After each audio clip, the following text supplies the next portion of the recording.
Halo adik-adik, jumpa lagi bersama kami channel YouTube Playing Together. Ayo bermain dan belajar bersama kami. Sebelumnya, ayo kita like, subscribe, and comment ya video-video yang ada di channel ini. Hari ini kita mau belajar membaca lagi. Di sini kita mau membaca kelinci dan kura-kura. Ayo kita mulai. Let's go. Mari kita tengok ada keributan apa di pinggir sebuah hutan di negeri dongeng.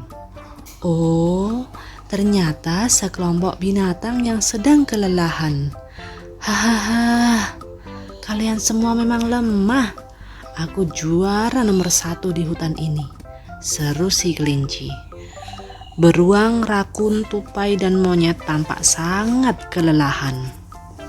Tapi aku juga ingin berlomba, kata si kura-kura. Hahaha, si kelinci pun menertawakannya.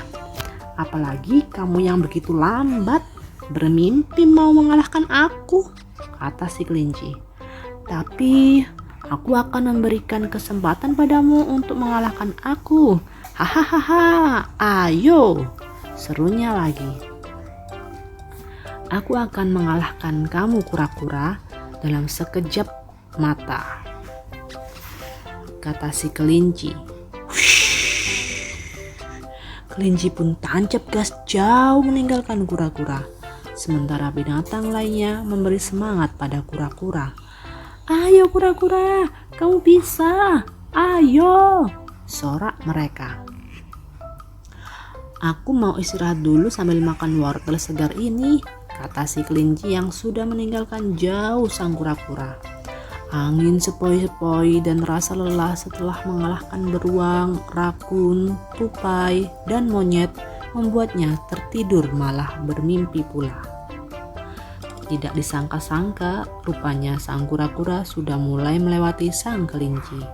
Perlahan dan pasti mulai meninggalkan jauh sang kelinci yang masih tertidur. Telinganya yang panjang membangunkannya dari tidur lelapnya karena mendengar suara hiruk-pikuk dari kejauhan. Ternyata sang kura-kura sudah mendekati garis finish dan suara hiruk-pikuk itu adalah suara semua binatang yang memberikan semangat pada si kura-kura. Melihatnya itu, si kelinci pun tancap gas dan wush. Hore, hore. Semua binatang bersorak untuk kemenangan sang kura-kura. Sang kelinci yang baru tiba di garis finish merasa malu dan sedih karena telah dikalahkan oleh seekor binatang yang paling lambat di hutan ini. Pelajaran berharga buat semuanya, apalagi si kelinci. Orang yang sombong selalu dikalahkan oleh orang yang rendah hati. Mungkin tidak segera, tapi pasti. Selesai. Singkat, padat, dan jelas ya adik-adik. Oleh sebab itu, kita tidak boleh sombong. Kita harus selalu rendah hati. Bagaimana? Setuju? Oke. Mau cerita lagi? Oke. Tapi jangan lupa like, comment, and subscribe ya. Oke, selanjutnya kita beralih ke cerita angsa ajaib. Sore itu, sepasang suami istri baru pulang dari ladang, tempat di mana mereka bekerja sebagai buruh tani pada seorang tuan tanah yang kaya raya. Di perjalanan pulang, mereka menemukan sebutir telur angsa. Wah, lihat suamiku, ada telur angsa sebesar ini, seru sang istri. Ayo kita bawa besok kita jual ke pasar, balas suaminya. Pagi harinya ketika hendak menjual telur angsa, mereka terkejut karena telur itu sudah menetas. Akhirnya mereka mengurungkan niatnya untuk menjual dan memutuskan untuk merawat anak angsa itu. Sehingga nanti besar baru bisa dijual. Beberapa bulan kemudian, angsa itu pun tumbuh menjadi angsa betina yang cantik dan besar. Ketika mereka berniat menjualnya lagi, mereka terkejut karena angsa itu bertelur dan telurnya telur emas. Teriak istri petani itu.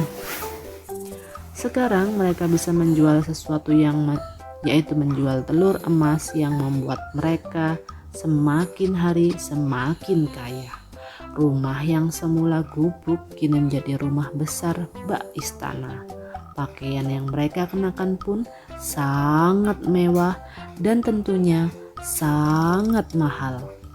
Kini mereka menjadi orang paling kaya di desa itu. Kekayaan mereka terus bertambah, tapi sayang sekali mereka kini berubah menjadi sombong dan serakah. Hingga suatu hari suaminya mengambil pisau dan membuka isi perut si angsa dengan harapan dapat mengeluarkan seluruh telur emas di dalamnya. Tapi apa yang terjadi? Ternyata di dalamnya tidak ada apa-apa, malah si angsa itu mati. Seiring dengan kematian si angsa ajaib itu, seluruh harta kekayaan, rumah istana, dan pakaian yang melekat pada mereka juga menghilang. Karena kebodohan suaminya, istri petani itu sangat marah. Kini mereka hidup lebih miskin dari sebelumnya. Bahkan rumah gubuk pun tidak mereka punyai. Karena malu mereka pergi menjauh dari desanya. Karena tidak ada seorang pun mau mempekerjakan mereka sebagai buruh tani lagi. Ya, bagaimana adik-adik? Tetap hikmah dari cerita ini adalah janganlah sombong adik-adik. Ya, yang pertama tadi jangan sombong, tetap rendah hati. Dan yang kedua ini juga sama, jangan sombong. Jangan sombong, oke? Kami yakin bahwa adik-adik dapat menjadi orang yang baik, tidak sombong, tetap rendah hati. Bagaimana? Seru kan dua cerita ini? Dan hikmahnya pun luar biasa baiknya.